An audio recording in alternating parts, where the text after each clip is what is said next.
Shalom Bapak Ibu dan teman-teman semua. Sebelum lebih lanjut membahas perihal topik ini, mari bersama kita dengarkan video berikut ini terlebih dahulu. Ini adalah respon dari seorang ibu yang juga merasa resah dan kecewa terkait dengan pernyataan yang disampaikan oleh Pak Yusuf Kalla yang sudah viral sekitar 1 minggu belakangan. Untuk Pak Yusuf Kalla atau Pak JK,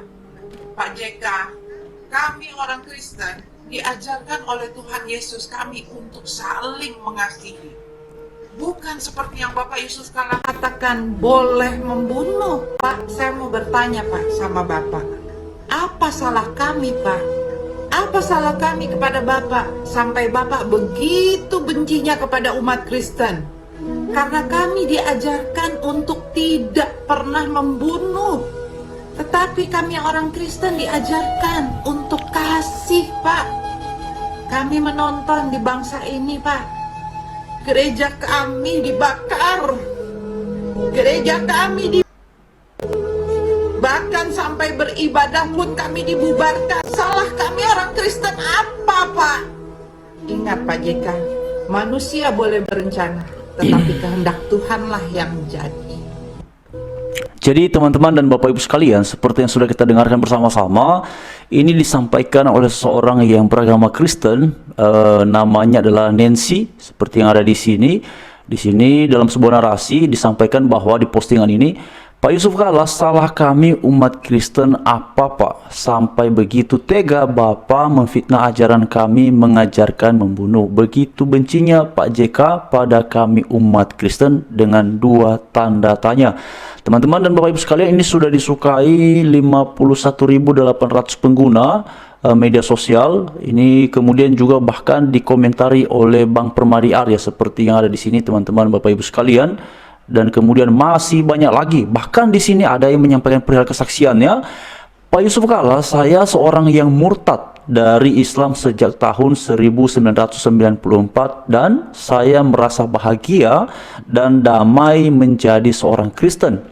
Sejak pertama saya masuk gereja sampai hari ini tidak ada seruan hamba Tuhan untuk membunuh demi mati syahid karena ajaran Yesus sangat mulia tentang kasih dan tidak ada ajaran Yesus yang memerintahkan kami untuk menewaskan orang lain. Saya berdoa Bapak dapat mengalami perjalanan spiritual secara pribadi bersama Yesus. Dalam nama Yesus saya doakan Bapak tetap sehat selalu. Jesus bless you Pak. Nah ini teman-teman, bahkan ini juga sudah disukai 2.794 ya seperti yang ada di sini. Lalu kemudian juga di sini ada lagi mengatakan bahwa sebetulnya JK nggak paham ajaran Kristen. Andai dia paham mungkin dia akan masuk Kristen katanya. Hukum pertama kasih Tuhan Allah. Hukum kedua kasih sesama manusia seperti diri sendiri. Kok tiba-tiba bicara mengenai menewaskan orang lain? Lalu kemudian teman-teman, ini masih banyak lagi yang memberikan respon ataupun tanggapan perihal pernyataan Pak JK tersebut. Ini dia. Bahkan di sini ada lagi yang menyebut perihal nama Ahok.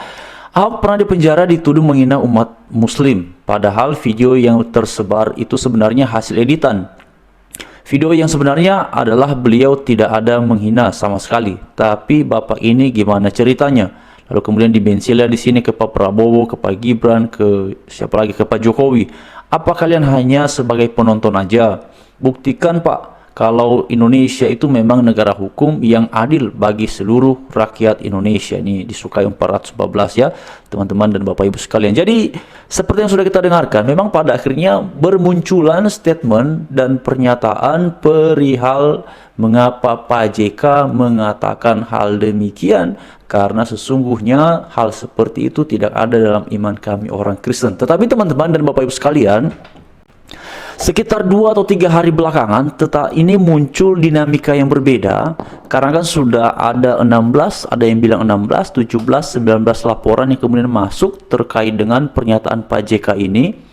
Tetapi di kalangan saudara kita yang beragama Kristen sendiri ini masih ada pro dan kontra juga. Yang kontra sih sebagian ya, karena beranggapan ternyata di bagian video itu sebenarnya Pak JK itu katanya tidak dalam rangka menista agama Kristen, tetapi beliau sedang berbicara mengenai yang terjadi di Ambon dan juga Poso.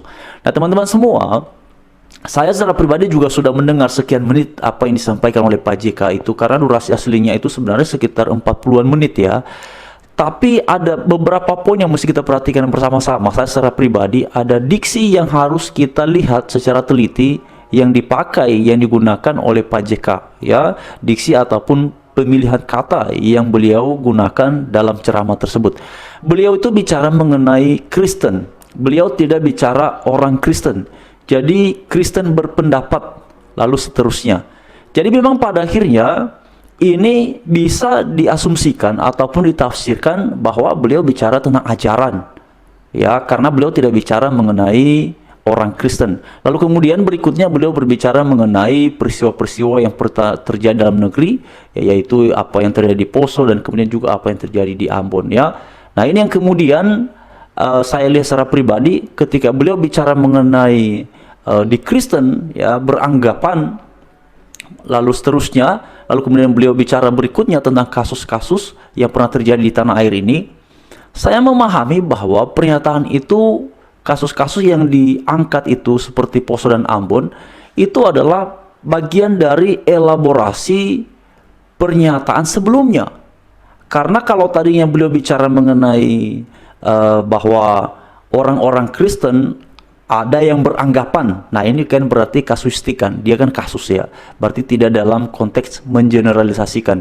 Tapi kan beliau tuh menggunakan diksinya adalah di Kristen, ya, baik Kristen, dan juga beliau menyebut mengenai Islam. Tapi saya tidak mau berkomentar mengenai itu. Kita fokus pada apa yang menjadi iman kita, karena ya apa yang menjadi iman kita, kita punya hak untuk mengomentari perihal itu.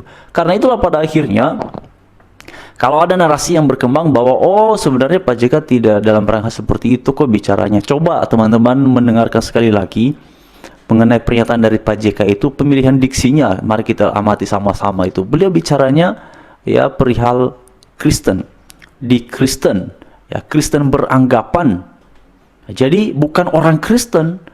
Makanya kemudian dari pemilihan diksi inilah muncul tafsiran, muncul persepsi, ataupun kemudian penilaian bahwa ini seakan-akan beliau itu mengeneralisasikan bahwa oh di Kristen itu memang begitu adanya. Dan karenanya pada dasarnya yang disampaikan oleh Pak JK di Kristen beranggapan atau Kristen beranggapan mengenai hal mati syahid itu menewaskan orang lain itu sama sekali tidak ada dalam keyakinan beriman Kristen.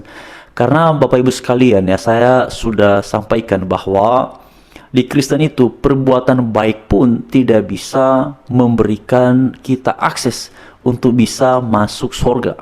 Tidak bisa memberikan kita kartu untuk bisa mencapai Tuhan. Itulah tekanan di dalam keimanan Kristen, bahwa manusia itu tidak bisa mencapai Tuhan dengan segala macam perbuatan baiknya. Tetapi yang disampaikan oleh Pak JK bahwa di Kristen beranggapan dan seterusnya itu, ini justru jauh sekali dari apa yang kemudian diyakini oleh iman Kristen. Dan kalau perbuatan baik saja dipandang tidak bisa membuat seseorang masuk surga dalam keyakinan beriman Kristen, ya apalagi dengan perbuatan yang demikian. Ya tentu saja tidak akan bisa. Oleh karena itulah tidak ada ajaran demikian. Karena hal keselamatan, hal masuk surga itu pada akhirnya semuanya adalah anugerah Tuhan saja. Lalu bagaimana dengan perbuatan baik yang dilakukan oleh orang Kristen? Itu satu. Perbuatan baik tersebut adalah bentuk syukur kepada Allah atas kasih karunia keselamatan yang diberikan secara cuma-cuma itu. Lalu yang kedua, itulah sebagai bukti tanda pertobatan. Karena memang untuk bisa masuk surga, yang mesti terima Yesus. Nah, penerimaan Yesus itu adalah mesti melalui tindakan pertobatan. Nah, kalau kemudian orang berbuat baik, berarti ini menjadi tanda pertobatan yang mengikuti apa yang diajarkan oleh Alkitab. Kasih sesama, kasih Tuhan, dan hidup benar, hidup berkenan, hidup suci di hadapan Tuhan. Jadi Bapak Ibu sekalian, inilah prinsip-prinsip iman Kristiani perihal keselamatan itu bukan karena usaha manusia, tapi karena anugerah Allah semata. Terima kasih, Tuhan memberkati.